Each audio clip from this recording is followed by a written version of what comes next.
यता कांग्रेस महामन्त्री गगन थापा भने केही गर्नुपर्छ भने जस्तो हुटुटी देखिन्छ, त्यो भन्दा बढी महत्त्वाकांक्षाको छटपटी छ। यो सब देख्दा भक्तराज आचार्यको हजार सपनाहरूको माया लागेर आउँछ भन्ने गीतको याद आउँछ। गगनको सपनाहरूको माया लागेर आउँछ।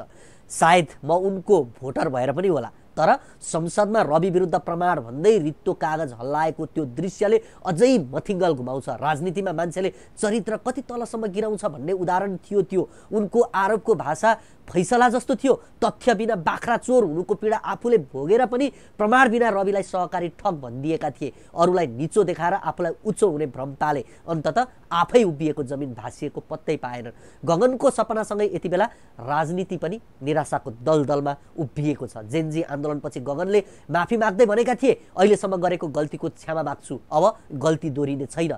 के सबै गल्ती भनेकोमा रविमाथि गरेको अन्याय पनि पर्छ? पर्दैन भने गगनले माफी कहिले माग्लान्?